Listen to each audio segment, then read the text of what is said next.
There we go. Got it working. How you doing? I'm Dave Valente. Thank you for watching the Political Deep Dive. This week we were supposed to have Mark Rutherford on, but I don't know that he'll be showing up tonight because we didn't really hear from him. So sorry about that, but we have plenty to talk about this week. And we like Mark. Mark's a good dude. He wouldn't have stood us up intentionally. I think it's just a miscommunication. Very nice, Dan. I like that. But let's introduce our co-host this week. AJ, how are you doing? I am fantastic. How are you? Yeah. Good stuff. And then Dan and Fishman. Fantastic. Oh, see, I'm not as excited about Fandamtastic as I am about Fandantastic because I am a fan of Dan. I'm sure you are. I do not like green eggs and Dan. I do not like them, Dan. I am. I do not like them with the house. I do not like them with the mouse. That to me. I do not like them with the fox. I do not like them here or there. I do not like them anywhere. Sorry, I'll stop. And AJ. What's up, Josh? Happy What's up, Greg? Mother's What's up, Day. James? Aw. Happy Mother's Day. Yes, a happy Mother's Day to all the ladies out there that whether you are kid parents or pet parents, I don't care. Happy Mother's Day. I hope you had a great day with your loved ones and getting celebrated. Babies, mamas. Yeah, you know what? Thank you. I'm sorry, Miss Jackson. Anybody who's shared in that really special relationship of being a caregiver, of loving somebody that needs your help and needs your love, needs to be taken care of, you know what? You're a mom. That's right. You're a dad. You're whatever is the role of parent, and it's not biological, but it can be. It's about that unconditional love, and that is what makes it happen. Yes, sir. So, AJ, you've got some good news this week, and while we get that going, let me share a little bit about your GoFundMe. So, if you look up at the top, right here. Oh, wrong hand. There we go. If you look up right here, take out your phone and scan it, and it'll take you to a website for GoFundMe. AJ, talk about your good news this week. Well, after paying people to reject me for weeks on end, which has been super great for my mental health, we were approved for a place. We've actually got a place to go. We've got a destination. So, yay. We are really excited. It's a good school district. It's the school district is 8 out of 10 in the country. And considering that My youngest just made a 30 on his practice ACT. I think that I'm going to have to make sure that it's a good school district. Like that's the first. It's pet friendly. It's got public transportation. It's big. Like we're going to have like Nice. room. So That's awesome. I'm really excited. I'm really, really excited. So does So that thank you everybody that has donated. Super thank you to everybody that shared. Thank you guys for sharing it. I'm very grateful. I can use just a little bit more help. It's just a lot to move across the country. And there's expenses involved that I didn't really anticipate because Colorado is just different than Tennessee. Sure. Some good news: my nursing license will just transfer, so I don't have to do anything crazy for that. Yay for reciprocity. Yeah, well, compact license actually means something, which was nice to find out, honestly. And the Colorado officers, they're so nice. You call and they act like they appreciate the fact that you're a nurse. Tennessee, you call and they're so pissed that you're bothering them about anything. So yay. But anyway, no, it's taken me a couple days to like process it, but I'm excited. I'm looking forward to it. Yeah, So that's my and if news. anybody Happy Mother's deserves it, it Day. is absolutely you. So we Well, are so happy to hear that, and getting the place, and now it has to feel a lot more real now, doesn't it? Like you've got the oh yes, place. we've got the place. Yes. Feeling like there actually is a destination because that means I can also contact the school. I can also go ahead and start looking at that specific neighborhood. Um, we can find primary cares and vets and an eye doctor and the normal everyday things. I can go ahead and focus in on one place. And gosh, it's such a relief. It's such a relief. that's It's just been a little scary. I can imagine. So is there like a timetable now? Are we T minus 2 months, Because 3 months? no, we That's are a month. T minus 30 um, days. yeah, so yeah, June literally the 30 days, 12th right? is the plan. And yeah, now that there's a place to count down, my gosh. Like I was out to eat with my dad earlier today, and I understand that it's Mother's Day. I saw her too. Don't be judging. But we were out, and I was like, I'm so looking for because it's a very small town. I'm so looking forward to not knowing anybody, to being anonymous. Like not knowing us all because we Yeah, ran into like 25 people. It was right. just like, okay. So I'm there's so much about Tennessee that I'm looking forward to missing. Does that make sense? I'm really Absolutely. looking forward to the Yeah. next chapter because I only spent 5 days in Colorado. Leaving I mean, behind that weak ass barbecue, and I don't eat get meat, but you can enjoy whatever you want. there is outstanding Mexican food, of oh which my there's God, plenty yes. of vegan variety in Yeah. Denver. I do have so many more options there. I mean, it is crazy. My asthma's better there. My allergies are better there. Um, I just it's And I feel better there. Denver's a So far more friendly environment, check your text, Dan. Yeah, um, because the environment in Denver, especially for vegans, is far more friendly than it is anywhere in the South. Um, There's a lot so of that it's more friendly than this. Like I didn't have sure. billboards screaming at me. Like this is a big thing, y'all. You go down the interstate in Tennessee and it's God, guns, and babies. well, God, guns, and fetuses. Excuse me. But like there's no billboards. Like it's just I it's pretty I tell you what, mountain you're or it's not cool prepared for. architecture or whatever. What's You that? are not prepared for. At least I don't think you are What's that? living in a purple state, because you are going to Probably not. see so many presidential ads.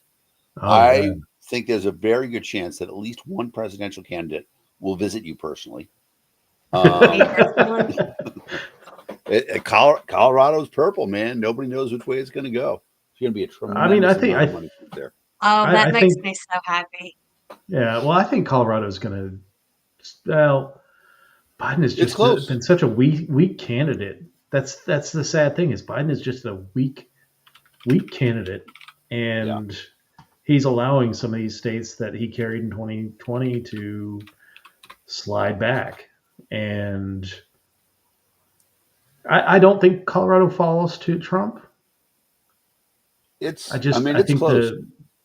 I think the cities will carry it for Biden. It's just that, yeah, honestly, I think we've talked about this before. Where I think the best case scenario is that there's a broker convention for the Democrats, and they come up with a new candidate, someone that has a pulse. A pulse and somebody who is, able to eat solid food. The neurons are firing on all cylinders, at least most of the cylinders. They haven't been eaten away by We'll a go brain ahead worm. and say Oh, if a presidential candidate will actually come visit me personally. Mark, we see your thing. I will follow up with you right now. Yeah, Okay. if you want to come on tonight, that's What great. If not, what Hi, email Mark address did you send Rutherford. the information to, David? you sent it to me. It was like it was a Gmail address. I'll just put it. Yep. I'm not going to yell it out like that. Just say the beginning of it. Well, yeah, send it to me in a private chat. I'll send it to Mark via text. All right. Where we sent it. We sent it to an email address that Jeff gave me. But if that's not it, Throwing Jeff under the bus. That's what you did we'll today, fix it. Paige. Yep. I mean, Hold on a that's, second. I got to that's find. preparedness. Yep. Well, Mark, I'm really glad that you're here because we have a huge audience tonight too. So a big deal.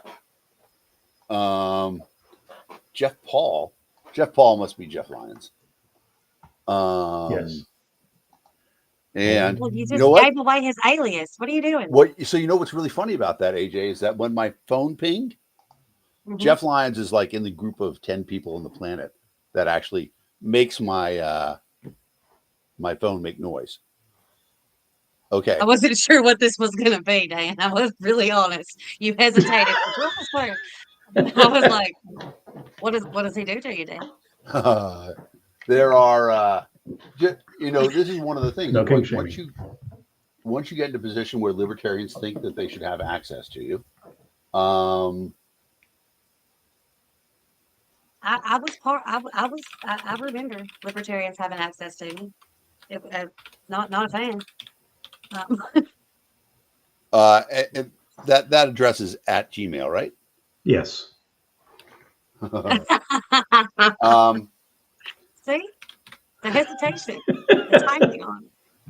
So send it again to that address, please, Dave. All right. I'll just send the raw link. Yeah. And it's coming from David T. Valente. Yep. Just in case you're wondering. What's the T for? Terribly T is odd. for trouble. No, my middle name is Todd, and Tiberius. my sister would say it actually was terribly odd. Yeah. Terribly odd. Y'all are my favorite siblings. You really are. You and Karen, just so much fun.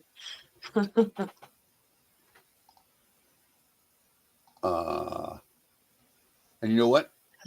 Dude, send What? it to his, I was going to say to Valente to send it to his Facebook account too. So I'm going to fill and start talking about a major social event. Ooh. Did any of you watch the roast of Tom Brady? I did not. I've heard enough about it. I think Ela had the best one, even though he wasn't there. Well, the best one was Nikki Glazer, who she is the queen of mean. She is fantastic at roasts. But she said she's roasting Tom Brady. She's like, also, Tom Brady, how did you lose $30 million in cryptocurrency? Even Gronk was like, me know that not real money. Which I thought was really good. It's also interesting. Tom Brady had an interesting comment about it afterwards because people were like, how could you possibly have done this? Blah, blah, blah. He's like, look, guys, I spent, they paid me $25 million, and a bunch of comedians spent half the time roasting me about my wife cheating on me, which, as far as I'm concerned, is great revenge. So, I mean, I thought it was pretty wrong. interesting. I have a little bit more respect for him now. Thank you. Thank you very much. Yeah, There you go. That's all right. I like that. Yeah, it was pretty good. Okay. Mark says he doesn't have access to Facebook. No, I got him. You got him? You got the email response? There he is. Hey, there we go. Hey, Mark, how you doing? Hey, sorry about all that. No worries. No worries. It's we didn't confirm with you, and so I'm going to blame it all on Dave's sister, Cara, who's not here. No. Blame it on me. Blame it all on my roots. All right. Well, let's. I'm going to start off with my quick introduction, and then anybody else who wants to go on. So people know me; they know I've been around the party for a while. I'm always aware of the fact that there is a hierarchy in terms of the people who have actually done things. We have a lot of enthusiastic people in the party who are great volunteers, and they're great at getting out there and gathering signatures. They're enthusiastic supporters of the party, but they haven't done things of prominence, things of significance. Mark came to my attention. Actually, the very first time I met Mark was at the 2014 convention in Columbus. And needless to say, the Indiana delegation was packed anyway, because Ohio to Columbus is, or Indiana to Columbus is, I don't know, 4-hour drive, 6-hour drive, depending on where you're coming from. But, it was introduced, and Mark was introduced to me, and people explained, this is a guy with a real resume. We could talk a little bit about, the associations that you belong to and your legal career and stuff like that. But it became very clear in the conversations that Mark had actually done things. He began tasks and he finished them. Indiana has always been, in my opinion, the bellwether for what a state Libertarian Party can look like. Done so much. When I was the field manager for the Johnson Weld campaign, at one point in time, Indiana was in my bailiwick of states. It was Maine, because this is how well organized the campaign was. My states were Maine, New Hampshire, Vermont, and Indiana. I don't know why, but it became very clear on talking to the Indiana people, they were already organized. They were so far ahead of where the national campaign was with all their money. And I'm like, how did that happen? And the people I work with is like, oh, Mark's always like that. So that's my introduction, Mark. Yeah, well, thank you, Dan, on that. And that's nice that you heard that about me. But there's a lot of people here in Indiana. Indiana has a very strong, deep team. But part of it is the things that many of us have done. I was state chair for 7 years, from about 2000 to 2007. Done a lot of things before that, a lot of things after that. But we understand that in order to get people to vote for us, they have to hear us. They have to be able to understand what we're saying. And we have to work hard. We go door to door here in Indiana in our elections. We do billboards. We do TV if we can find the money, which we oftentimes do. We do radio. We do all types of things in order to reach people. And we're active even when campaigns aren't going on. We're going to the Indiana General Assembly, which is our legislature.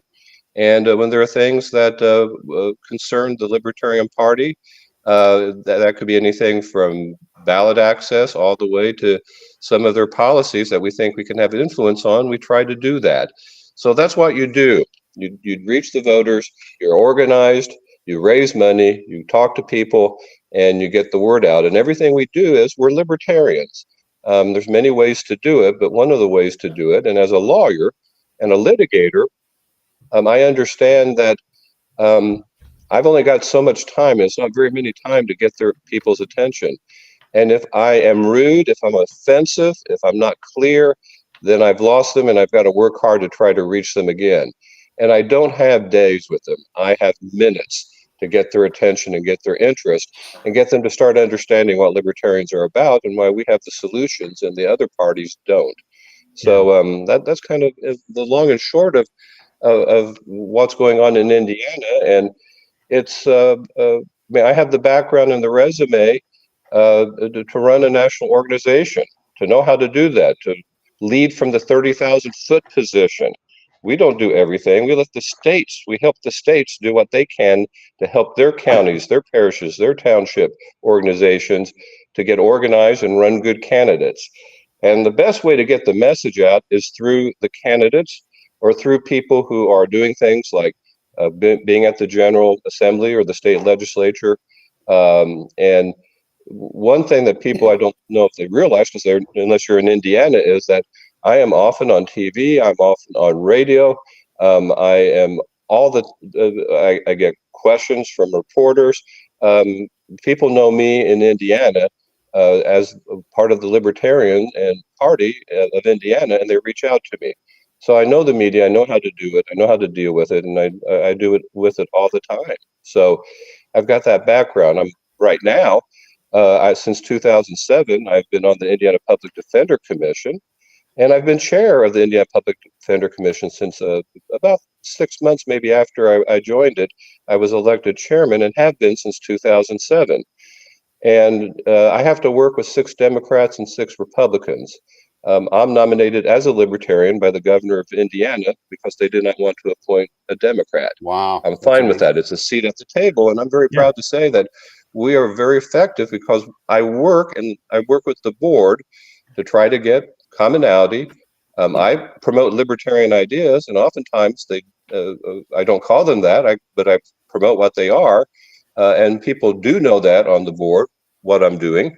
And if it's a good idea, we do it. How often do people say to you, I had no idea a libertarian would be so reasonable? Do you ever? We are. That's what you do. You listen to them. You tell them when you disagree, but you do it in a reasonable fashion. And you tell them why, and nicely. And then afterwards, if it's at a meeting, you go and you have a drink or some food, and you get to know them personally, and they do the same for you. Because the goal for me as a libertarian is to convince people to go that way. And I know that it's a long process. I've watched politics all my life. Some of my earliest memories are being in county garages in Indiana back when it was acceptable. And I'm glad they don't do it anymore. But they did a lot when I was 2, 3, 4 years old, and I saw how people interacted and what they did to get things done. I've seen it as an attorney. And it doesn't happen overnight. All overnight successes in politics, almost every one of them took years and years to get to where it became an overnight success. Yeah. So I mean, you've taken Indiana has become, I will say, the model party throughout the nation for the Libertarian Party, of the state parties. How do you export that to? You want to be the chair of the Libertarian National Committee. How do you export that now that because right now the Libertarian National Committee has been dysfunctional for years, but the last 2 years have been extraordinarily dysfunctional. And a lot of the infrastructure that has been built over the last 50 years has been torn asunder in the last couple of years. So how do you export that into the Libertarian National Committee? Well, a lot of the infrastructure is there, and I've been around long enough to see that sometimes it's better and sometimes it's not. Fundraising is horribly down. Membership is down. It looks like the Libertarian National Committee is trying to run the show and everything. And that's not what you do as a national party, as a national committee. You've got to work to provide things that the states want to get better. And the whole goal is to get candidates elected or appointed. And in that process, in my opinion, that's how you educate people. And that's how you do it successfully. Many ways to do it. But if you're going to use a political party, you've got to run candidates, and you've got to run candidates that people go, they may have a good idea. I've heard many people say, party was this way when it was founded. Well, I've looked at the records, I've looked at the minutes, I've looked at people's recollections of it, and it was just had all different types of opinions on how you do libertarianism and the politics as any other convention that we had from the very first one on. And I was privileged to have been on the Libertarian National Committee with David Nolan, and he would run for office. Now, he was very big and more into the educational aspect of the political party, but when he ran campaigns, he did a good job with it, and he educated through it. I mean, he worked hard, and he had billboards, and he did stuff like talk to voters. So that's what you do when you have the political party. Yeah. So, I mean, it is clear that Indiana has, had success, pointing to like the Donald Rainwater Yes. candidacy, running for governor and getting a sizable percentage of the vote, and getting into the debates and getting out there and getting the message out there. The last couple of years, that's outside of really Chase Oliver's run in the Senate race in Georgia, we haven't seen a whole lot of that. Right, but what the delegates at the convention have to do is they have to decide not to vote for who's popular or for the latest fling, but to vote for people who understand how to put together an organization and get the word out and get these things done. And that's what's desperately needed at all of our conventions. Every group has to have and has to go for the people who have the background to get the job done. And when you're national chair, you've got to work with everybody else in the Libertarian National Committee. Part of it is convincing them to be good national board officers and not a county chair or not an activist. When I use the term activist, we all are activists in a way, but not the person who necessarily is a person who is drawing the billboards. I mean, we've got to do lots of things, and we've got to set policies, and we've got to have a staff and tell the staff what our boundaries are, what we want them to do, and we have to find the money to do it, and we have to have messaging that isn't detrimental to the states, but it's helpful. I mean, the national chair will get called to be on national audience with podcasts and TV and radio and newspapers and social media, etc. But you have to have a message that's appealing. And that doesn't mean it's not libertarian. It means it's appealing. And a lot of libertarianism is appealing if people will just put it in appealing ways. And that's what you have to do. Is a lot of it is just me talking to people and getting them to do what should be done. And if people want to do stuff that is not appropriate as a national person, that's a 30,000-foot level. That's what I do at the state of Indiana with the Public Defender Commission. That's what my whole board does. We all understand that. We tell them what the policies are. They come to us, and every year we sit down, here's what we're going to try to accomplish. You tell us, staff, what you think you can do, and we'll keep an eye on you. And you can use our contacts and use us for our resources. There are people we know that you think that we need to talk to, and we'll help you on there, but we're not going to run the day-to-day show. What we're going to do is we're going to run it like a statewide or a national organization and get things done and let the staff do it. And in my standpoint with Public Defender Commission, we're basically the monetary arm of public defenders in Indiana. And if the counties do join it, they don't have to, but over 2/3 do, they follow our rules on what they need to do to have good public defenders, and they get money from the state of Indiana to help them afford to do that. It's the same thing with Libertarian Party. You've got to do things to help people do what needs to be done, but you can't tell them exactly how to do it unless they agree to it. And quite frankly, we're as a national party, we can't run all the states. We've got to let the states do it. And I've talked with state chairs over the years, and what works in Indiana may not work in another state, because the states are different. Our cultures, we have different cultures in the United States, and we have a lot of commonality, but we have different cultures. And so one topic may do great in Indiana, but terrible in, let's say, New York State, may do great in New York State, but terrible in Indiana. The states have to be able to do that and be able to act in a way that recognizes that. But you do things, you do training that is effective, that teaches them how to make better county parties better local organizations, better parish parties, whatever you have in your system to get that done. And the other thing about national is you've got the presidential election, which is libertarians is who we're supposed to be nominating. And that's what the convention is for, and to elect the national officers. But the other thing is, because of our national scope, we've been actually fairly darn good compared to other third parties. And I can really consider Libertarian the third party. The others are fourth, fifth, sixth, and seventh. But we need to do that to get our presidential candidates on the ballot and to help the states get on it, because some states it's really hard. And we have a scope where we might be able to get some more people to help them to get it done. That should be a priority. And I'm not so sure that it is now, but it should be.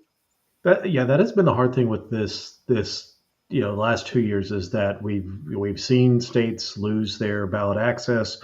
We haven't seen really much help from the LNC because they've been so hamstrung with their fundraising, their membership, and all that stuff.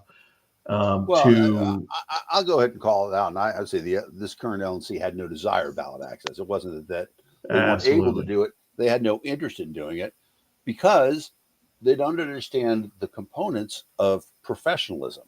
And, the definition of professionalism, and what I was talking about earlier, is that if you are a professional, when you have a job, you're supposed to do it.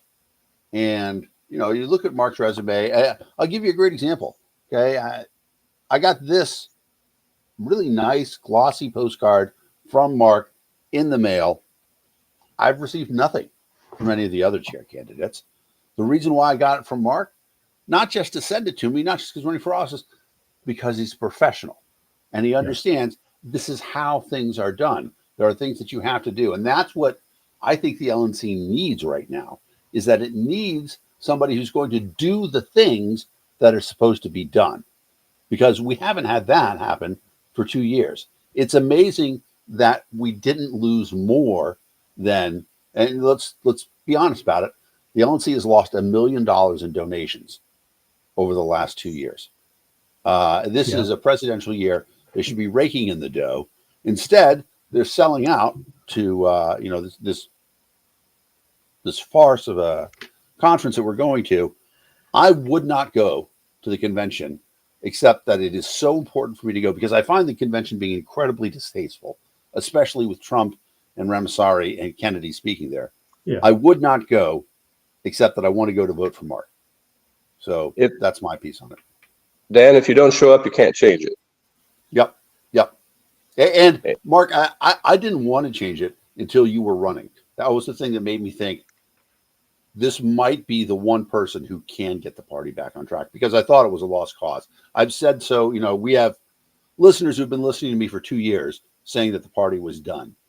I didn't think that there would be a person of your caliber who was willing to step up and really take the hit of what is going to be a difficult job for 2 years. So I'm grateful to you for doing that. It is a difficult job, but I've done it with other organizations. I mean, I've been called upon to help organizations as a board member or eventually an officer, and we've succeeded. It's very hard work, but it's very rewarding. And forming a national party is not that easy. I mean, so it's important that people show up in DC and look to vote for the people who can get the job done and do what needs to be done. It is professional. It's not having one issue that makes people go, oh my gosh, that's awful. Why did you say that? Or I don't like you. You've got to put your words in a way that people go, you've got great ideas. That's how you get things done in the world, and always have. Otherwise, you let people who don't know what they're doing cause problems.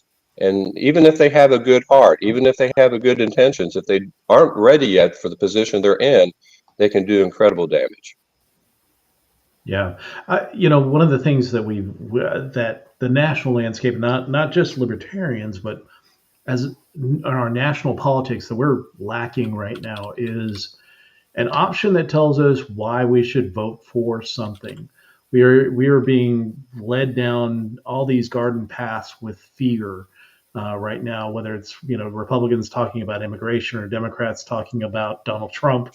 I mean, it's just, we've got nothing but fear that's being sold to us. And having somebody with positive messaging and giving people a reason to vote for something, I think would be refreshing. Like I think people are just so we've been battered back and forth for years. I call it fear porn. Like we that's all the news is now, is that got to fear this, got to fear that.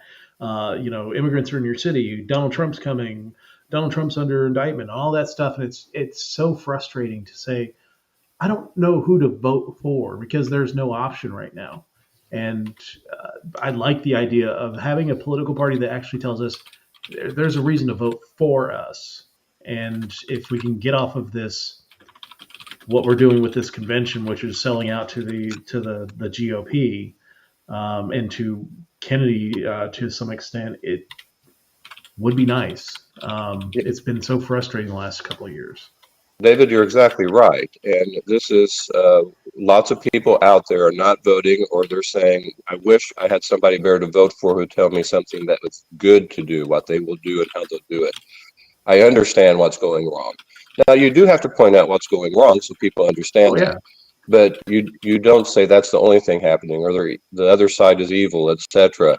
Those things only go so far. And we're in a time in the society right now that I think that a positive message would make huge headway. And the Democrats and Republicans may not feel that they can do that. They're scared to do that. Or they're just really tied into what they've been doing for the last 20, 30 years heavily. And I think the time is for a change, and we could take advantage of it. But if we don't take advantage of it, then we don't get the benefit from it. Yeah.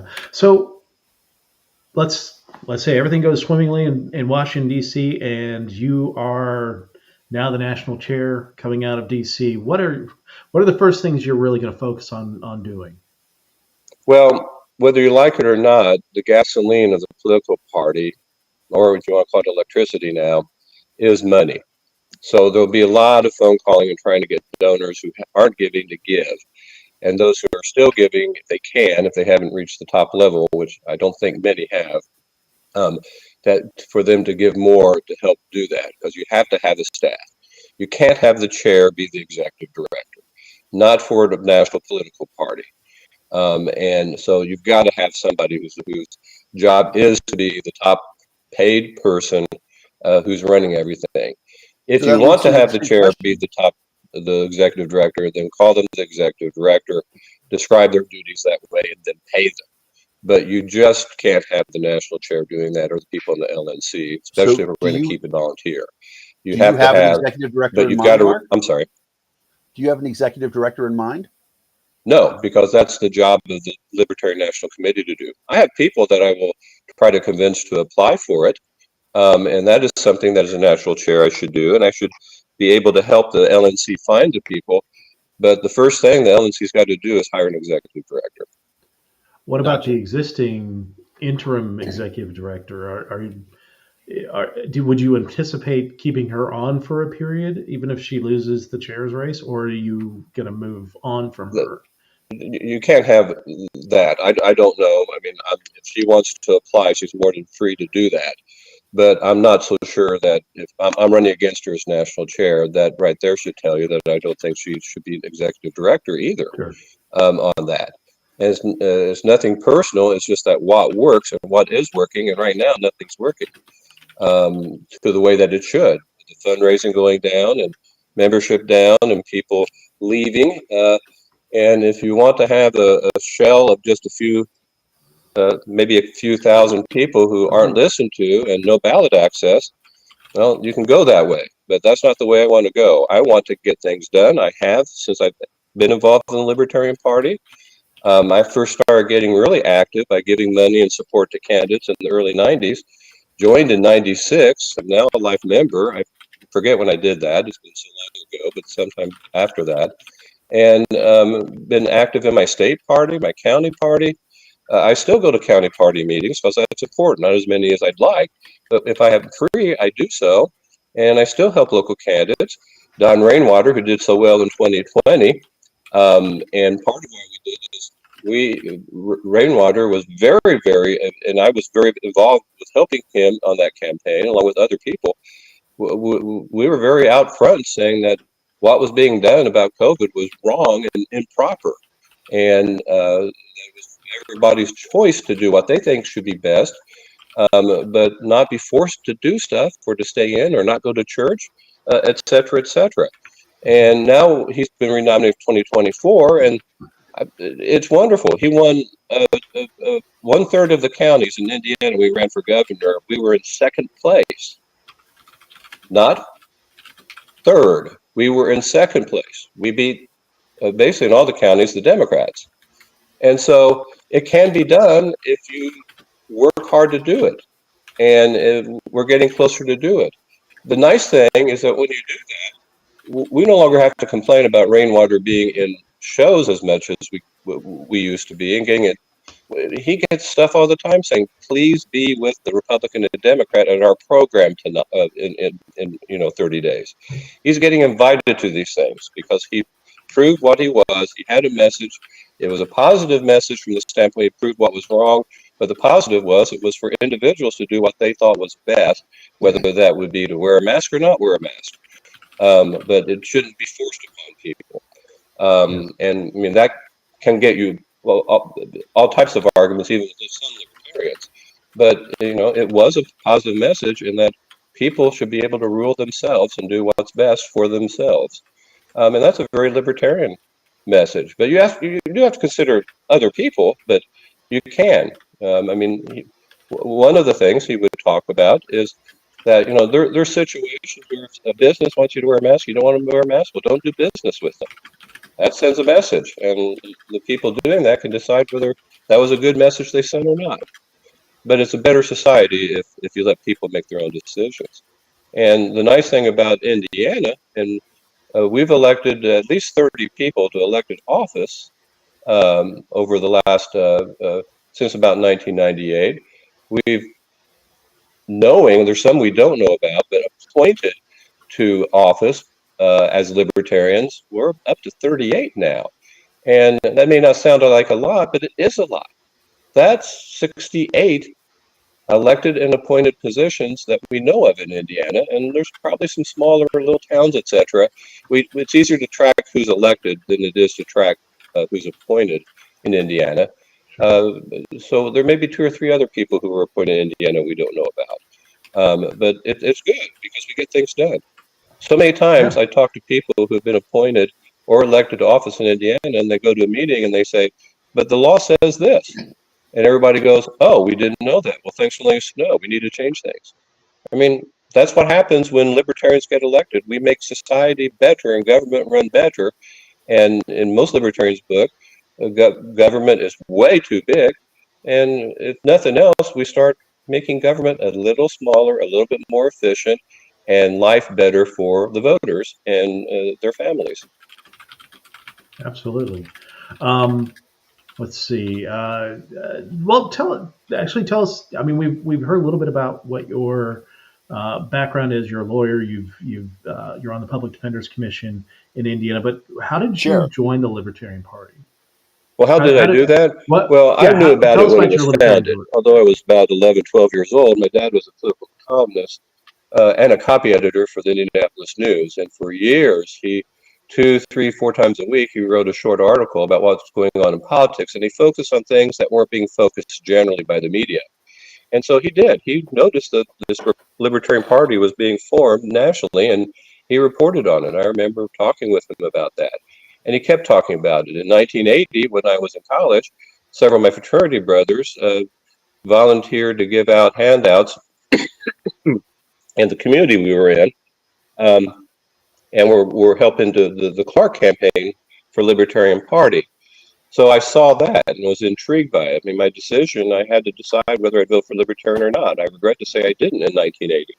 But I do remember that I thought about it and didn't make the decision until I got in the voting booth on who I was going to vote for, and the Libertarian was right there in my mind. I was involved in politics in the 80s and early 90s, but I quickly realized that there was no place for me, and that I was more libertarian. And then I had friends who are lawyers running as libertarians. Excuse me. You know, I'm going to fill this in a little bit that you talk about, you know, having friends with lawyers. And I want to cycle back to how maybe some of your professional work guided you in that respect too, because being chair for the public defender's office, in many ways, public defender is the most libertarian of all positions in the court system. Yes. And I know a lot of public defenders, and I served as a public defender, although I've been mostly a business litigator and work and advising businesses on things like contracts, et cetera, for most of my career. But I did do criminal defense work and have a background in it. And the people that I saw running for office, the lawyers, they were part of the criminal defense world. And I was starting to give money with them, working with them, supporting them, saying, yeah, this is good. And finally heard Harry Brown, probably 94, 95 on Indianapolis radio, and went, okay, I just need to commit to it. And finally did in 96. So I'm glad I did. It took me a little while because I knew lots of people who were trying to change things in other parties. And I just finally went, it's not going to happen. We've got to do it from the outside, not within those two parties. That's great. Well, that's good. I think that we've given a pretty fair background, and obviously on my part, incredibly unbiased in terms of the chair race. But, you know, before we go on to the rest of the show, and we'll ask you, you're welcome to stick around for the rest of the show too. Is there any message that you want to put out? Anything that you want to tell people? Is there a website where people can find out more about your campaign for chair? Yeah. I do have a website that has stuff on that. And unfortunately, I don't have that up right now. I'm sorry about that. Right. And, you know, usually professionally, I should have, but it's been a very long day for various reasons. Wow. But we'll find it. The Facebook page is Rutherford 4, the number 4, chair, and you can get on it from there, and you can reach my website and how to get on that. Websites are interesting. It's on Nation Builder. It's Rutherford LNC, Rutherford 4 LNC chair, or something like that. .nationbuilder.com. LNC. If you do just a web search, you'll find .nationbuilder.com. You know what? I'm going to make a quick tiny URL for that, and we'll put it up on the screen. Give me 1 second. I have that slightly wrong because it's weird how things work when you do that and what's available and what's not, etc. on that. Yeah, that's okay because we are going to fix that right now. Good. They're handy. Yeah, You should we're be all friends techie with them. guys. We're techie guys. We You fix that should stuff. keep them as friends, Mark. They're cool. They're the only libertarians that I associate with. I'll tell you that. So, Or post-libertarians or whatever the fuck y'all are now. so let's talk about that. What would be your message to people who have left the Libertarian Party? Well, you know, you have to be somewhere where you're happy with it, at least think you can get things done. And I appreciate people who think that's no longer working for them. If they don't want to be in a political party or be involved in politics, that's one thing. But if they do, it's hard. I mean, it's amazing what the Libertarian Party has done since it was founded. And to actually create a viable national party and state parties, etc. Some are stronger than others in the state parties, and the counties are though. But in Indiana, every year it gets better and better. There's other states where I see the same thing happening. It gets better and better, and every political party has ups and downs. I see it. I'm very involved with my college and my fraternity in the college, and I see that over time. Some years are better than others. Sometimes it's great, but we don't leave it. We change it if we don't like what's there, and it may take a while. And there's just a lot there and a lot of history that it's important for people to stay and to try to change it. If everybody I knew who said they weren't showing to the convention because they were just fed up showed up to the convention, then I'd be elected chair, and it would be a very different LNC than right now, where it's going to be competitive, and I need people there. So, I mean, that's one thing that we've heard is that the powers that be now are trying to align to prevent delegates from certain states, whether it's Michigan, they're currently suing the state of Michigan, or other states that are not seen as Mises friendly, to unseat their delegates or stack other delegations with delegates that are more friendly to your opponent. Uh, what are your thoughts on that? Because I know that our national secretary has been putting out a lot of information about doing exactly that. I'm sorry. Could you say that again? I'm sorry. The secretary tweeted that a lot of states are going to be disqualified, right, because their bylaws are not legal. I'm wondering if you have heard that, if you have. Yeah, I've heard that. I've heard a lot of things. I don't know what will happen, but that's why you try to get back in charge, because if people who are in charge who will do things like that will try to do things like that if they want to. And that's why you need to try to get back in charge, and to expect those things may happen and you have to fight them. And I'm pretty radical as a former state chair, is that the states choose who their delegates are. And unless the bylaws say something totally different, and the bylaws are pretty, in my opinion, kind of brief on that for the Libertarian National Committee, you got to go with what the state chairs say. And if the state delegation or the people in the state don't like it, they have mechanisms in order to fight it or deal with it. It may not be immediate, but it may be later. And that's what you do to have a healthy organization. Doesn't mean it's going to be perfect. What it means is it's going to be fair and done properly. And the National Party is reliant on the states. The National Party created the states. That there's not a lot about what the states have to do after they're created, just a few things. And so you've got to respect that. There probably was a reason for it. And if you don't like that, change the bylaws. They may try to do that, but that's the way you do it. So I briefly mentioned the lawsuit against Michigan. Is that something that's going to end if you are elected chair? Well, that's a Libertarian National Committee decision, but I've got to tell you that I'm not a big fan of National Party suing over anything of the affiliates. Not a big thing for me, and it's something that I think was not a good tact, and I just wish wouldn't have happened, but the LNC has to make that decision. It's just not the chair, unless the LNC gives the chair the authority. And see, here's what I do. I do things that are required under the bylaws and how bylaws work and how organizations function. And if my third priority gets selected, not my first, I will help do what needs to be done to make sure the third priority that was selected on an issue by the LNC gets done. That's what you do. If you don't like it or you think it's totally offensive, then you do what you have to do. You tell people you don't like it, or if you have to quit, you quit. But you don't do that unless you have absolutely no choice but to do so. You do it, you fight it, you get done what needs to be done. And many a times, as I've been the chair or president of an organization where I'm not, you picked the wrong priority, but it's an okay priority, we'll get it done, you're going to move forward and you're going to get a lot of good things done. And the Rutherford Chair LNC.nationbuilder.com is the website. I just got it. So we put two up for you. .nationbuilder.com. Mark, we made two better ones for you. tinyurl.com/markforchair with either the number 4 or the word 4. So tinyurl.com/markforchair will now go to your website. Very good. Appreciate that.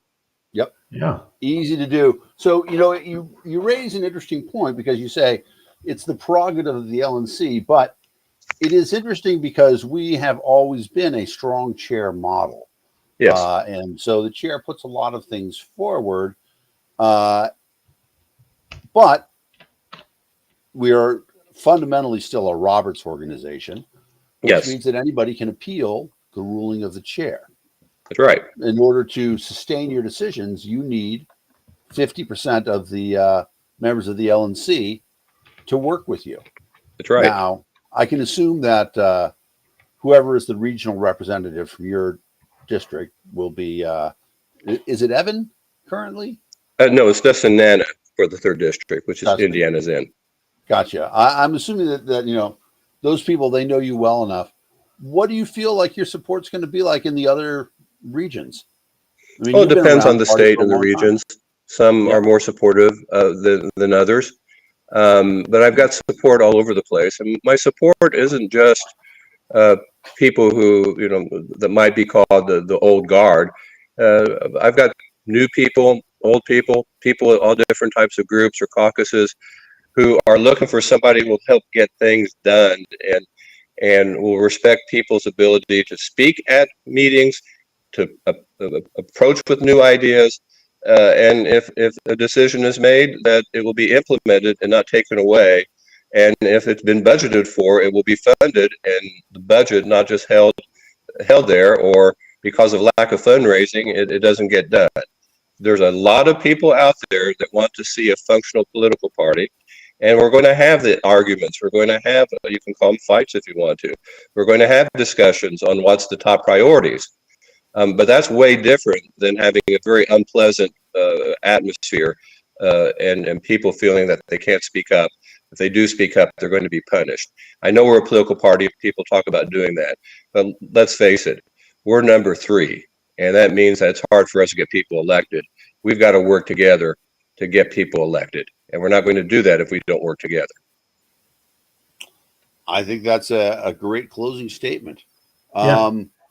To that end, and we're gonna push the website a few more times, but Mark, you are welcome to stay on for till the end of the show, which is about 40 minutes from now. On the other hand, I know that you've had a very busy day, and you have a very busy week ahead of you.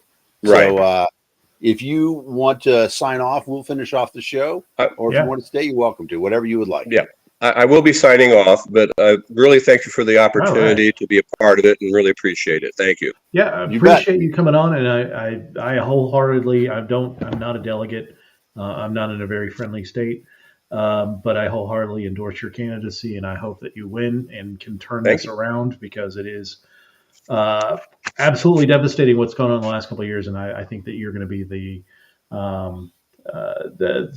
one that can you're going to be the, to borrow the name of your candidate in your state, you're going to be the rainmaker. You're going to be the guy that's we got one question. Let's take one question from the floor, and then we'll let you go. Steve Dosbach, former executive director, wants to know if you will reduce the use of executive sessions. Yes. That's very simple. Indiana Public Defender Commission, we have rights to do executive sessions, and we do maybe one or less a year, and it's always about our employees, and it's stuff that for various reasons must remain confidential because of lawsuits, et cetera, et cetera. Sure. But it's very rarely used, and it's most of our job is to be very public about it, and we are. I think that is the right model. When I was the executive director, it was the same thing. The only time executive session was ever used was to talk about employee salaries, which I think is a fair thing. With that, we will let you go, get some sleep, get rested, and I look forward to seeing you in 2 weeks, Mark. Very good. I'll see you there in DC. Well. Thank you, Dan. Thank you all. Right. Yep. Mm-hmm. Have a good night. Bye-bye. Good night. All right. Should we, the rest of us, talk some news? Should we go straight to the quiz? So let's do a little bit of news. I saw a story this week that caught my eye on Drudge Report. I'm already excited. The title was enough for me. Opinion: Evangelicals see Trump's hedonism as godly masculinity. Wait, they call hedonism godless masculinity? Godly masculinity. Godly masculinity. God. Well, that's very different from godless. Yeah. It's interesting. The idea of hedonism itself, right? To live a life in pursuit of pleasure. Yes. In many ways, that's Ayn Rand, right? That's objectivism. Yes. It's, what happens is that, the things that please you as a youth are not the same things that please you later on in life. In fact, I just saw a very interesting no, it's the political Beast, I think. I saw a very interesting political cartoon. It said, dating in your 20s. Gosh, I hope he likes me. Dating in your 30s. Gosh, I hope I like him. Dating in your 40s. Gosh, I hope dinner's good. Because your perspective changes as you get older. So the idea that hedonism is a bad thing, I think that, hedonism is in fact an acknowledgement of humanity, that humans are driven by the desire to be pleased and please themselves. But you learn, as a baby or as a child, you only think about yourself. And then you get a little older and you realize that, as a child, if you grow up in a loving household, you learn that pleasing your parents gives you pleasure as well.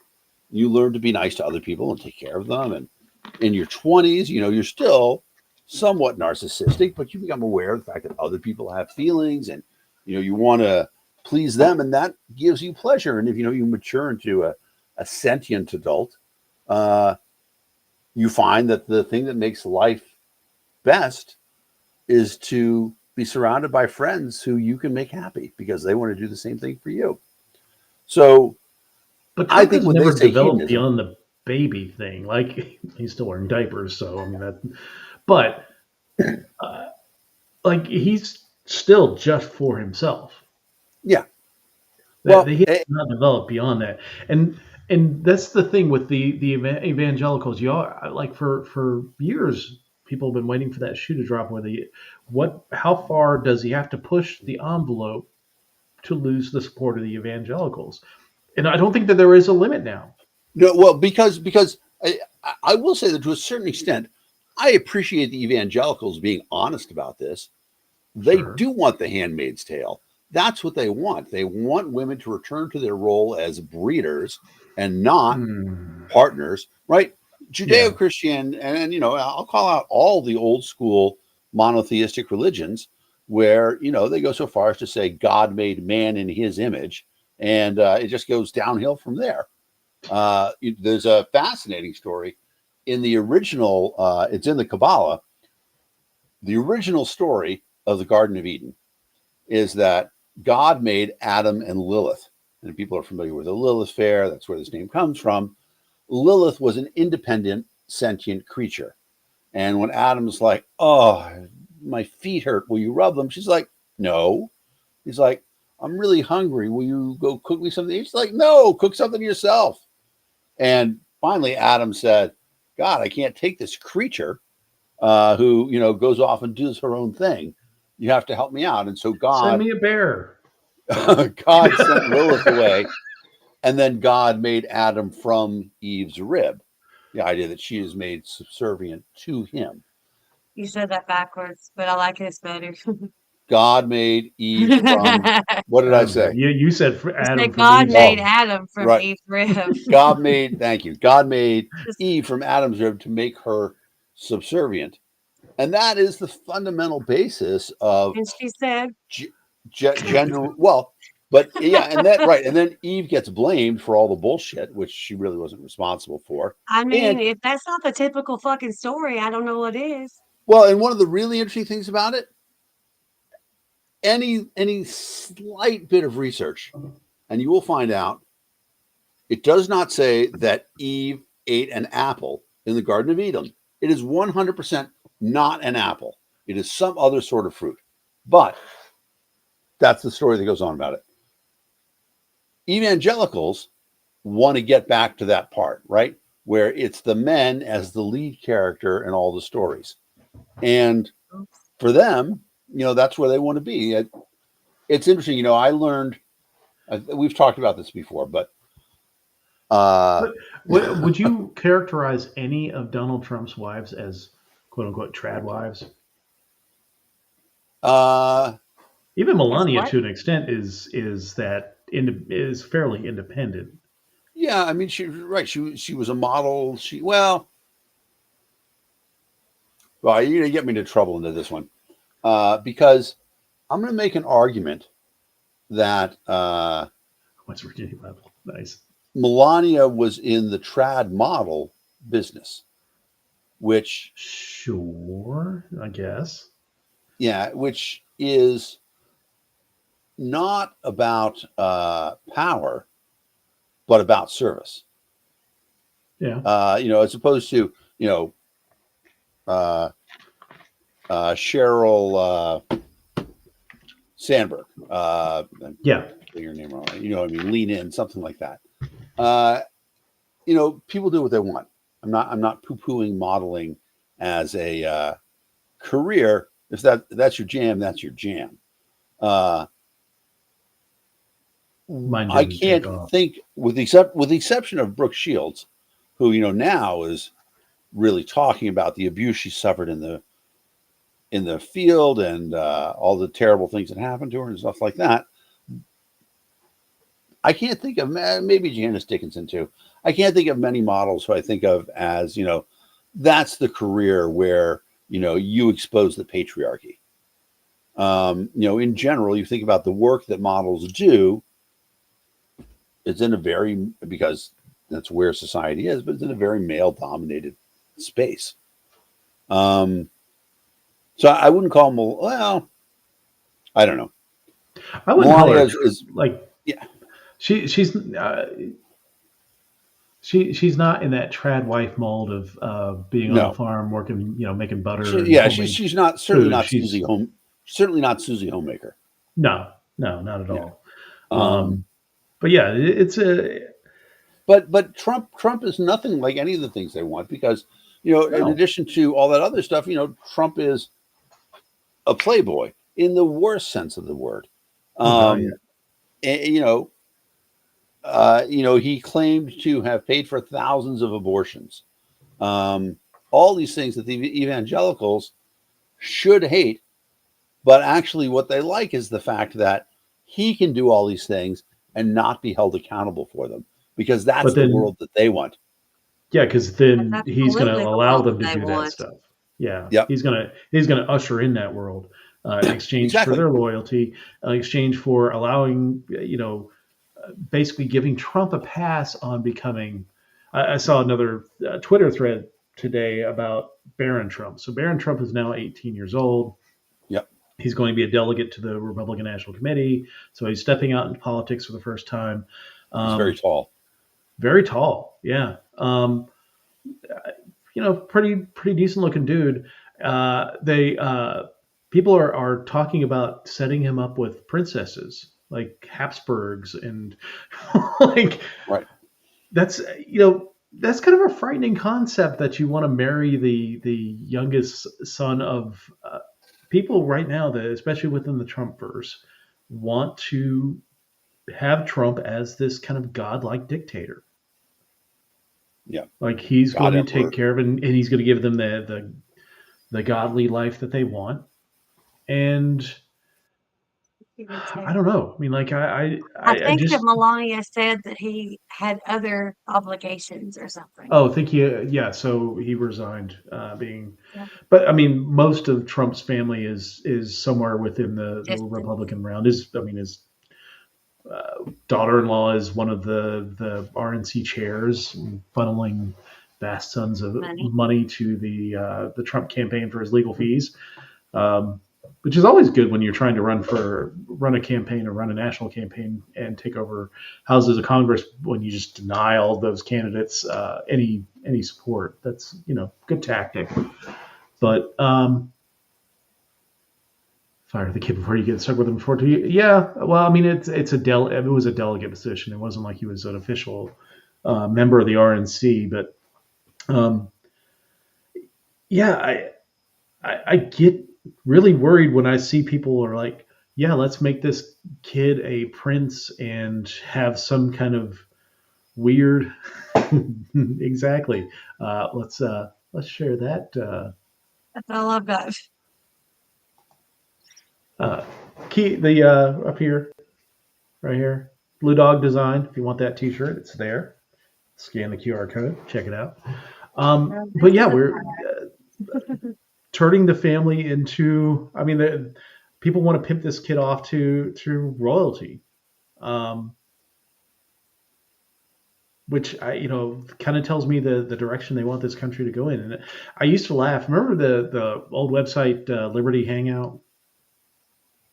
Yeah, I remember Liberty Hangout. I called it Trollberty hand job because it was just absolutely nowhere near anything libertarian. They actually ended up going complete monarchist. That's something that they, we would laugh about that, but now people are kind of embracing, especially on this weird MAGA cult thing, is they're embracing this idea of either a dictator or a king. Yeah, it is the destruction, right? It's funny because I used to talk about how make him marry Putin. the thing about the Iraq War in 1992 that we all generally opposed, but it was an important war at the time because it was in many ways the last defense of tyranny, or so I thought. Saddam Hussein was the last real tyrant. You can argue the Saudi kings and some crown princes and stuff like that, but those are small countries. Yeah. Hussein ruled through a brutal secret police. North Korea is obviously a tyrant as well, but one of the last defenses of it. I never imagined that people would be trying to bring tyranny back to the United States.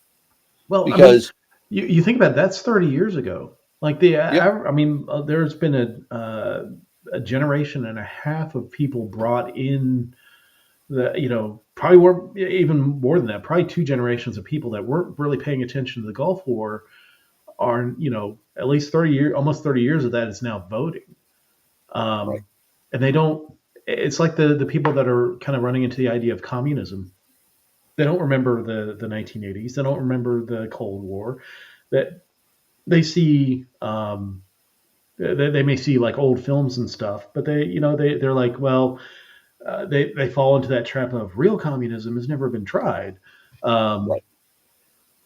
It's just the fact that communism always gets stuck on that brutal slaughter of their own people type issues. But more than that, real communism, and we've said this on the show a bunch of times, real communism makes Uber illegal.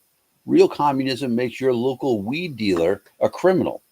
Okay, real communism is about a controlled government economy where people can't do what they want, and the people who do want to do themselves, who do want to own their own business, they are enemies of the state. It's not even just that. It's that it takes people and forces them to produce and does not have any of the, it really doesn't give you any of the incentive to do so. That's why, a lot of the things with the Soviet Union failed is that you had people forced to do things to bring the products to market, and you ran out of bread and you ran out of certain things because there was, corruption and all that fun stuff that goes along with it. But yeah, people are, as we move further and further away from those awful things that we witnessed, when we were younger, people are kind of looking back and saying, was it that bad? Was it that bad? I mean, there are some movements that we can all look back and say, oh yeah, that was awful. Like Nazism, absolutely awful. Well, but even that, you go back and you look at it, and there certainly is an attempt to rewrite history to say, oh yeah, it wasn't really that bad, right? It wasn't. Not all Germans. All that bullshit that's going on. Yeah. Bush is like Hitler. All that other stuff to try to minimize it. That rewriting of history happens constantly, and that's why those who do not remember history are doomed to repeat it. And that's why to make American foreign policy. But that's why the Trump group opposes the 1619 Project. People who aren't familiar with it, 1619 Project teaches the history of African Americans in the United States. That history began when the first slaves were brought over. There were some free black people who came over, but most blacks in the United States came over as slaves and are now the descendants of slaves. The 1619 Project forces Americans to deal with that unpleasant truth that the quote unquote American economic miracle is built on the back of cheap slave labor in the South. And the idea of American exceptionalism, that our phenomenal wealth exists because America is better, is not, you can certainly talk about some things about that, but it's all built on a country that achieved a lot of its initial capital via slave labor. To not talk about that is to pretend like it didn't happen. Yeah. And that's what this breed of conservative wants to do. They want to forget that the North won the Civil War. They want to forget that slavery was a critical part of American politics, because those things are awkward for them to realize. They'd like to say, oh, no, this is just the way it is. And, the Libertarian Party, right, came out with an ethno-nationalist tweet last week because that's where they want to be. Exactly, right? Not all Klan members are bad. Like, for example, the Klan member that I like the most, I am Colin McLeod of the Clan McLeod, and I'm immortal. What am I talking about, AJ? No idea. All right, I'm throwing No it out idea there. anymore. I'm throwing it out there with to the audience. Name the quote. I'm Colin McLeod of the Clan McLeod, and I'm immortal. Chuck That's the Highlander. Yeah, nice Yeah. job, AJ. Chuck raised the point. 1619 Project has a lot of things in it. Every history curriculum has some problems with it. Yes. However, this part I am sure of. The North won the Civil War. The right side won. Right. I will point that out all day long. Exactly. You come and tell me that the South was rebelling over certain economic aspects. Yeah, absolutely, they were fighting against the North for certain economic aspects, tariffs, things like that. But there were it was all based on slavery. Thing was their free labor. Right. Exactly. That was the main economic thing that they were fighting. Right. Exactly. And so here's the idea that anybody who is still trying to refight the Civil War, anybody trying to rehash those things, they're making an enormous mistake. So, in that space, as I'm clearly falling asleep like now, people should go to Blue Dog Design, scan that QR code up there. Right now, just take a second with your phone and scan it up there. Oh, and also, if you're watching on Facebook or YouTube, click and mash the like button. We need shares, all of those things. Yep, exactly. West Virginia is not actually its own state. It is actually its own state. It is. However, the John Denver song is about the western part of Virginia. No, it's about Maryland. It was written about Maryland. Do you know? Okay. Virginia just fit better. Yeah, it was a lyrical choice to say West Virginia because it was But the couple that wrote it, they also wrote one of the most famous songs of 1976, summer of 1976, about afternoon coitus. But they wrote Afternoon Delight. Yeah. So Bill and I can't remember what her name was, but Taffy, I think, was the last name. They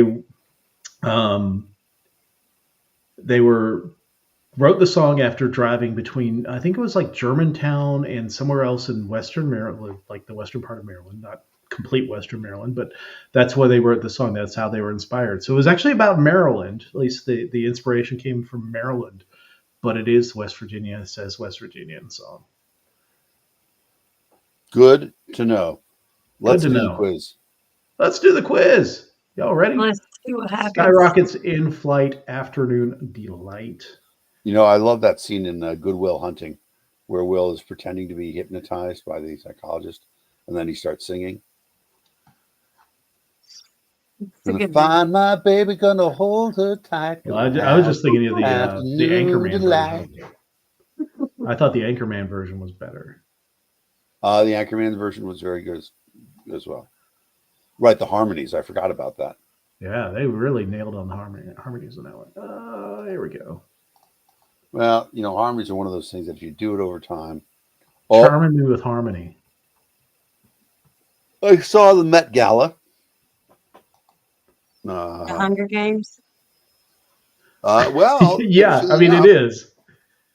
I had a friend who was there. It's the capital. Lucas Mayer, who is the head of Microsoft AI for Good, was there sporting the new Meta glasses, which is Facebook's answered Google glasses.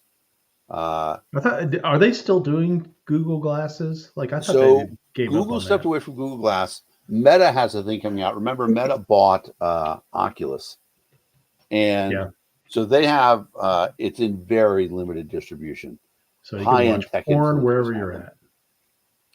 And it's interesting because they have a couple of things about it. For one, they do have a camera here, but they also have a red light. So if they're recording, the red light is always on. So that's good. I'm sure there's somebody gonna be able to defeat that. But yeah, I mean, well, electrical tape will be able to defeat it. But I was about to say. yeah, I mean, the way that it works to make it harder to do is that the light is in a ring around the camera, so it would be hard to tape over it without taping over the camera. But somebody will figure it out at some point. Yeah, but I thought it was they'll be really able to cool. hack into it somehow. You don't see a lot of high-end software geeks get invited to the Met Gala, and he posted a bunch of pictures that he took with his camera and glasses, and they were very good. Nice. All right, 5 Things Weekly News Quiz, May 9th, 1924, or 2024. Wow. So everything was happening on, I'm behind a little bit. But everything that happened on Friday and Saturday and today is not in this quiz. So this is early in the week and later part of last week. All right, question number 1. What is the name of the Boeing spacecraft that has had its launch delayed this week? Voyager, Starliner, Galactica, or Phoenix? I actually don't know this. I do know that. But it's clearly not Voyager or Galactica. And it's unlikely to be Starliner because that is a Dr. Moulton, thank you for that link. I will follow up on that and read some of the 1619 critiques. Starliner is the name of a Amtrak train. So I think it has to be Phoenix. It's actually the Starliner. Is it Starliner? It is the Starliner. Oh, well, so that's good because James says Phoenix. To name it after something that catches on fire. This is true. Although that's part of the problem is that there was a valve issue that prevented the launch. It's going to launch not before the 17th of May though. So sometime this month it's supposed to launch. But yeah, the long-awaited first crewed mission of Boeing's Starliner spacecraft was delayed Monday after engineers identified a valve. I think it was in stage 3 that was like when you're way too high and they're actually into the into space that you don't want something like that to go wrong. Oh, that's a different kind of way too high. Way too high, yeah. Dude. Stop by the edible shop on the way out of town, Way too Talking high. about high. I am way too high to order at Waffle House. You need to order for me. All right, question number 2. President Joe Biden warned he may stop sending American weapons to which country? Ukraine, South Korea, Japan, or Israel? It's Israel. I want to point out that's not what he said, right? He said that he would stop sending certain types of weapons. Yeah, I think so. And, as much as I didn't want him to say that sort of thing, it is terribly sloppy reporting to say that he's going to stop sending weapons to Israel. He said, it points out here, he would halt some shipments of American weapons to Israel. Right. If Netanyahu ordered a major invasion of the Gazan city of Rafah, which I saw a video of them dropping leaflets today. Yeah. Yeah, no, they're going. Looks like it's going forward. Well, so there's a couple of interesting comments on that. First of all, Netanyahu's comment that I like the best, and I don't really like Netanyahu, but his comment that I like the best is like, you can withhold all the weapons you want. We will fight with our fingernails if we have to. And yes, they will.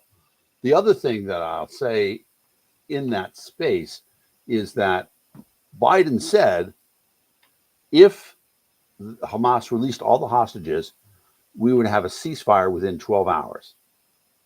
And that's true. Yeah. Right? There are still women being held hostage, men being held hostage, American citizens being held hostage, and all that has to happen. And everybody who is not calling for the hostages to be released first is encouraging Hamas to not release the hostages. Yeah. I mean,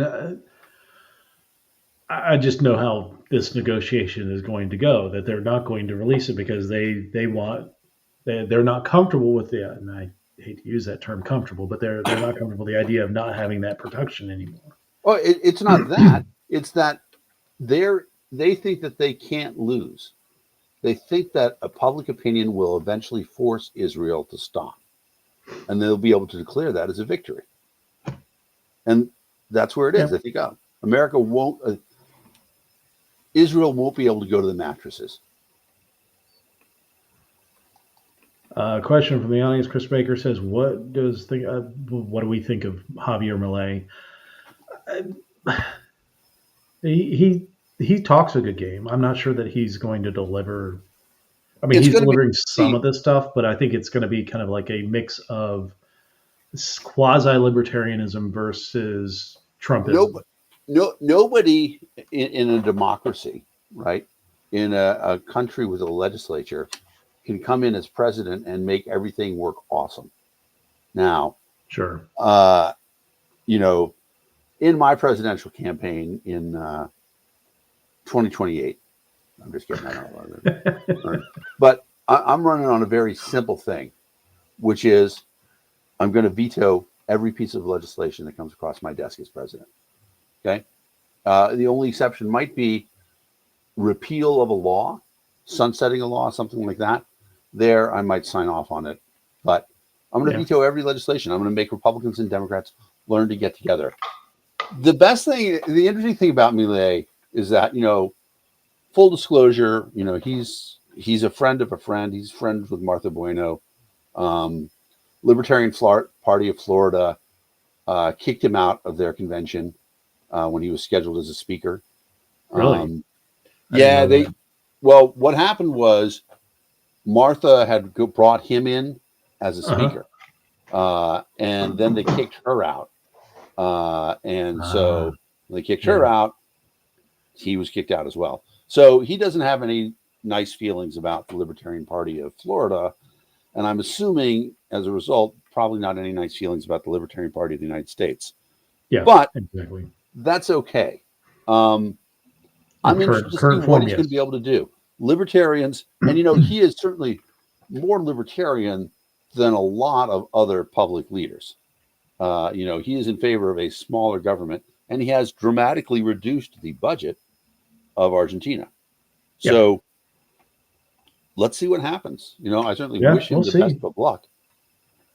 Yeah. All right. 150th Kentucky Derby ended in a dramatic photo finish. We talked about this last week. Yep, because I won. That's right. Which famed venue has been home to the race since 1875? AJ knows. Where is the Kentucky Derby? Aintree Racecourse, Ascot Racecourse, Churchill Downs Racetrack, or Saratoga Racecourse? I need a phone a friend, please. Well, all right. Here's my phone a friend response. I was like, well, it's in Kentucky. God damn it, Dan! We only have 30 seconds. Quit giving me a fucking riddle. All right, it's the one that says racetrack. Racetrack, Churchill Downs, really? Yep. Yes, Churchill Downs. I would have given her like a Winston Churchill quote or something like that. But that would have been lost too. I want to point out too. Look at all the birds in this photo. Yeah. Crazy, right? They're just hanging out. Yeah, just chilling. They're waiting for the horses to go by and then So they go back weird. on the track. They want to examine the horse poop and see if there's any seeds in it. Maybe. All right, question number 4. Which member of the U.S. House of Representatives was spared from losing his leadership position this week? House Speaker Mike Johnson, Majority Leader Steve Scalise, Democratic Leader Hakeem Jeffries, or Majority Whip Tom Emmer? I think it's Mike Cox. Mike Hunt? Oh, Mike Johnson. Sorry. Yes, Mike Johnson. Very anticlimactic. She laid the motion to remove him, and immediately, I think it was Steve Scalise introduced a motion to table, and that was resoundingly voted for. So there wasn't even a vote on his tenure. And That was that tabled. motion to table passed like 390 to 19 or something. Yeah, it was basically the Free Dumb Caucus, and basically everybody else voted for it or voted to table. All right, question number 5. The CDC launched new rules for bringing which animal into the United States? Fish, bird, dogs, or snakes? I'm looking at the context clue here, and it looks like a dog to me. I wonder if there's a context clue in the grammar, in that it doesn't say which animals, it says which animal.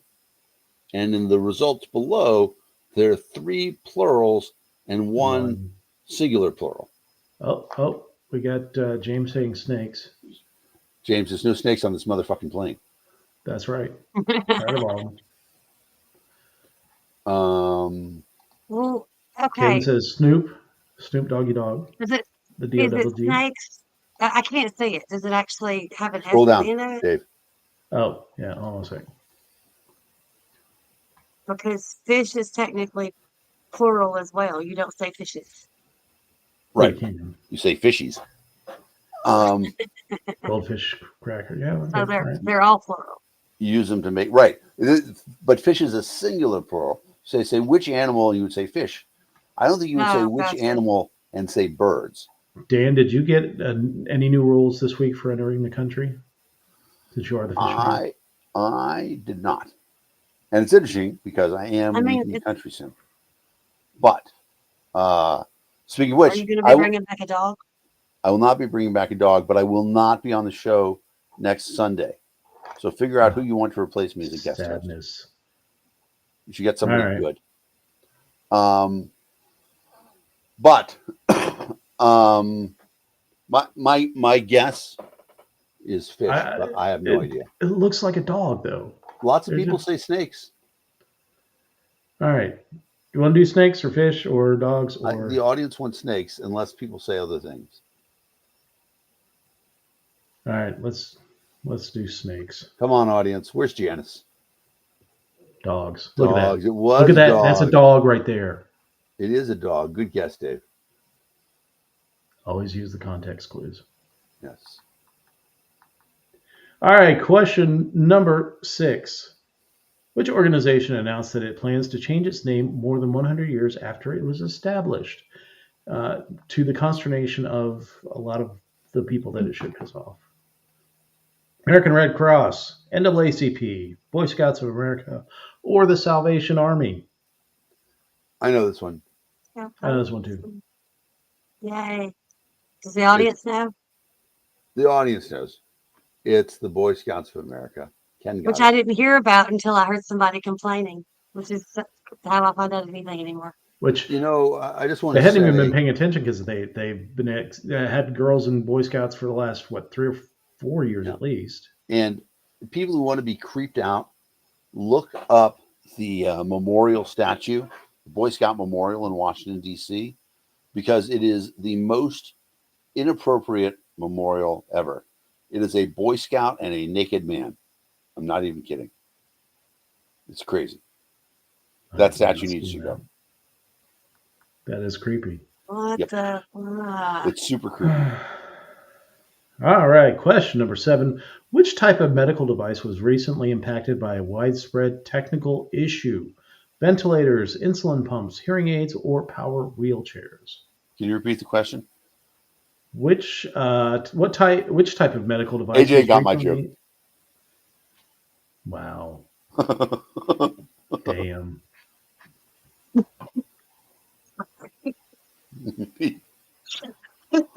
So I guess you're going with hearing aids, huh? I'm totally just guessing. I don't know. I think that if it were insulin pumps or I would have heard a ventilators, whole lot more about it. yeah, Yeah. exactly. No pun intended. Tom Queter, if you're still out there, I think he would know. He would be out there with the power wheelchairs. So, Yep. all right, let's do hearing aids. Oh, Insulin pump. wow. Oh, That is a big 200 deal. people Wow. shut down expected. Oh my But gosh. That's some kinda fucking bullshit weird. right there. Yeah. That's terrifying. Because how Wow. would you not know? Why did we not hear about that? That's only 200 people. Oh my god. All right, question number 8. Which event is known as fashion's biggest night of the year? I'm not sure there's much Really? fashion going on there. Yeah, you know what? I don't even know if I go with that because I've always heard that the Oscars is fashion's biggest night of the year. Yeah, I don't know. I think But the it's Oxford whichever Jew- event the celebrities are doing this week is the most Yeah, fashionable it's event of the year. Right. You're It's the probably Met What are the right. rich people doing? Right. It's the Met Gala. It's not the New York Mets, Yep. It is who in New almost York. got no hit yesterday. Watching that game, it was one out away from being no hit by the Braves, and JD Martinez hit a home run. It's very interesting. I read an interesting article about the demise of the staff ace and how it's uncommon for.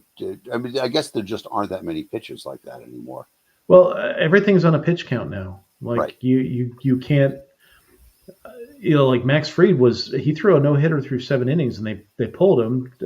First reliever got through his inning, and then the second reliever got through 2 outs, and then gave up the home run. Back in the day, if you tried to pull a pitcher in the middle of a no hitter for anything other than injury, they probably gotten punched out on the mound by the pitcher themselves. I was a little surprised at that too. Like, I mean, let the guy give up a hit before you pull him.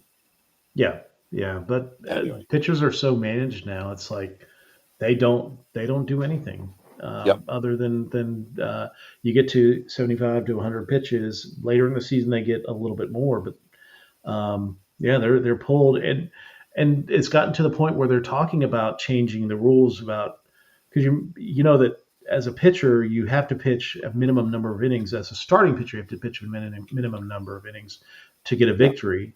But a lot of pitchers are getting pulled in the 4th inning when you have to pitch at least 5 to get credit for the victory. And they're talking about changing the rules to accommodate that. And I don't know. I mean, it's just, I think everything is too managed now, and you're still seeing just absolutely tons of injuries from pitchers. Yeah. It's pretty All crazy. right. Question number 9. Which company is withdrawing its COVID-19 vaccine citing low demand? AstraZeneca, Moderna, Novavax, or Pfizer BioNTech? I think it's got to be Novavax, but I could be wrong. I'd never heard of. That's the Russian one. Oh, yeah. Nobody wants to take that one. Jesus. There's a very Very famous low demand when there's a war going on. example of ignorance in marketing. Chevy. The Nova, yeah. The best-selling car was the Chevy Nova, and they tried to sell it in Mexico, and it didn't sell because, of course, Nova means no go in Spanish. So my guess is Novavax, but Ken says AstraZeneca. AstraZeneca was the British one, developed at Oxford. It was very good. And obviously Pfizer and Moderna were cream of the crop. The Novavax one Makes more sense, but Is Russia getting any external vaccines, though? I think the Russia believes the whole thing was a hoax. That's true. I mean, superior Russian physiology. All right, let's do Nova. Oh, it was AstraZeneca. Damn it, Ken, you were right. When you argue with us more. I'm sorry, Ken. That's 3 this week. Wow. All right, question number 10. Which athlete was named named the NBA's most valuable player? Nikola Jokic, LeBron James, Steph Curry, or Giannis Antetokounmpo? LeBron's too old. Stefan's too old. I gotta say Jokic. Well, Antetokounmpo was it last year, right? No, 2 years ago. I think Giannis was, or Nikola Jokic was last year. Okay, I'll go with Jokic. Yeah, also sounds like the way the Russian would say that he has a painful itch. I have Jokic. I got Jokic. Tough acting, brother. Correct. Hey. All right. So I don't even watch the NBA. Like I've heard that dude before. Dude, did you see that fight he got in the other day? It was pretty awesome. He was shooting a 3. Somebody cheap shot at him. He shoved the guy from behind. Jokic is a big, big boy. Yeah, he is. Yeah. Look at him. He's a stout dude. That's against Monobrow, whose name eludes me right now. Yeah.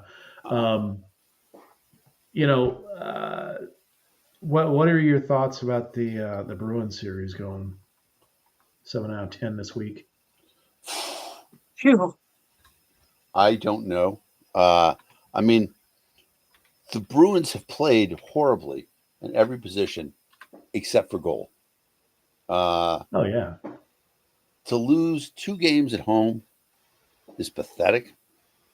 I frankly expect them to lose in 2 days at Florida and be out. I don't see the Bruins coming back.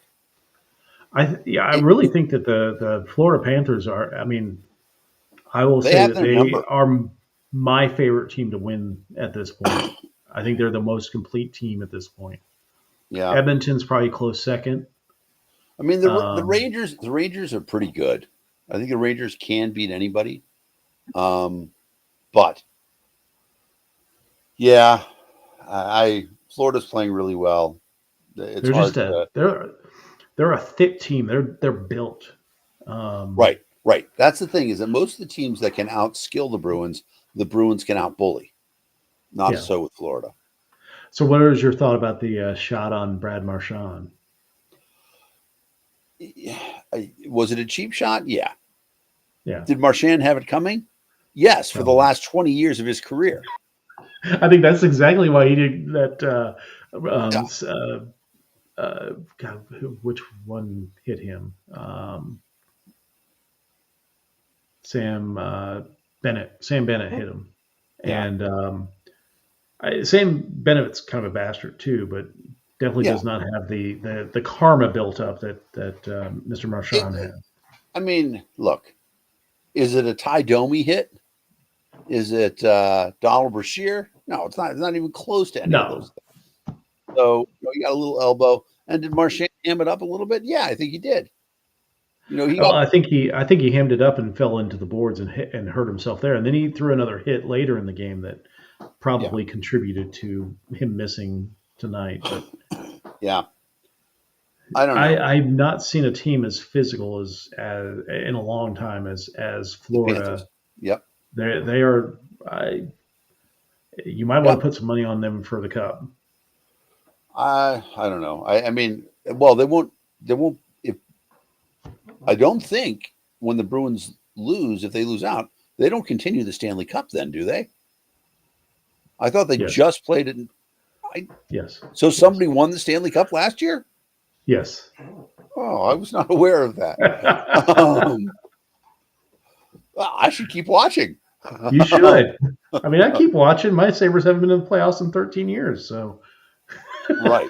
my season ends in April, so. I don't know. It's been very disappointing.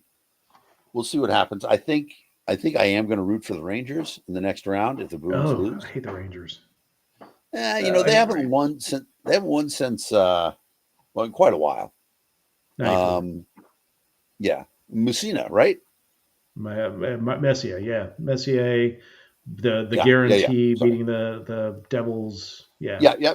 So, I mean, that was a good time. That was a good team. Red, white, and blue, go America. So we'll see. We'll root for it. And fucking no team in Florida, and I mean all of them, should win the Stanley Cup. Well, I mean, I think Florida's gonna win it as long as the Canadian team doesn't win it. Whoever wins that Vancouver Edmonton series has to lose in the next round because Operation Leaf Blower is continuing until the Canadian teams are eliminated. It's interesting. So my brother, who's been on the other show, he's a huge Stars fan, but he lives in Denver now, and so he's sort of torn about this series. And both those teams are pretty good. Yeah, they're good. But I do think the East is just significantly better than the West again this year. Vegas, I think Vegas Florida's benefited from the fact that they've been able to get through this round, and they should be able to get through this round quicker. But they did kind of not benefit from the fact that first game against Boston, they had been off for almost a week at that point. So right, they were a little rusty, and then I mean, but for them to take 2 in Boston is it's crazy. Yeah. And the thing is, even game 3, which the Bruins lost 4-2, that was the most sound thumping. Yeah. This one, it was close. There were chances at the end. Boston could have pulled it out. Sure. But so AJ, Bruins, who do you have winning the Stanley Cup? Me. Yeah. There you go. You're gonna go to Target and get that big pink. AJ, you should start rooting for the Rockies right now. That's funny. My nephew that's going to be driving the U-Haul across the country, he and his girlfriend already have tickets for the game that Friday night. There you go. Be there. That's awesome. Yeah, go check it out. It's a beautiful stadium. No, I'm not going. I'm going to be unpacking. They're going to go do things. Yeah. Well, but if you get a chance, it's an absolutely beautiful stadium. So check it out. It's a great place. I agree with AJ. It's time to say goodnight. Good night. Thanks everybody for tuning in. We appreciate you guys. We appreciate the comments. Yeah. We try to get in, and especially I'm really grateful to the audience that stuck with us.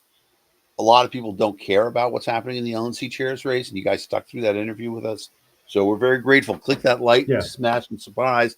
And I think, Dave, next week, or maybe in 2 weeks, we should do an audience appreciation show. Sure. Let's do something where we take the whole thing is going to be questions from the audience and let them drive the show, come up with something like that. But we'll only take those questions. Well, I don't know. We'll figure that part out. We'll figure it out. We'll have fun. All right. Well, have a good night, everybody. We'll say good night, next week, except for Dan. Yep. Dan won't talk to you later. I won't be here next week. Does not love you. I don't. I love you. Just remember that. All right. Have a good one, everybody. All right. Say good night, Gracie. Good night, Gracie. Good night, Gracie.